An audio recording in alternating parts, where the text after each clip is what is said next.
Hi, it's Marilyn from Full Line Stencil. This is a video of some simple what not to do tips. When I was making the stitch guide video for our spider stencil, this was the first take. I succeeded in creating some good examples of things you shouldn't do. Two things I did wrong. First of all, notice the chalk. It's smearing and bouncing all over the place. The reason for this is because I over chalked my design when transferring the stencil. I banged the Pounce Pad to make sure there was plenty of chalk, but in this case it was not necessary. Dark fabrics like this do not need much chalk at all to create great transfers of the stencils. The second thing I did was I was not as familiar with the stitch path as I thought I was. You see me mess up and have to backtrack and pause several times as I was trying to figure out my path to follow. On the second take, I put the printed out stitch guide on top of my machine so I could glance at it when necessary.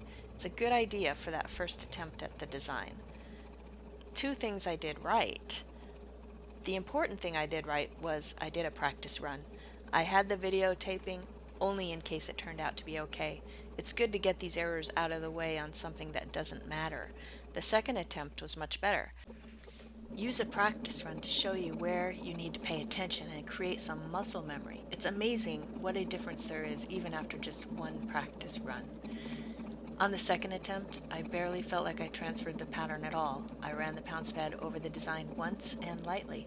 The transfer was clearly visible without all that extra chalk. Then, just to be sure, I sprayed a light coat of the Best Pressed over it.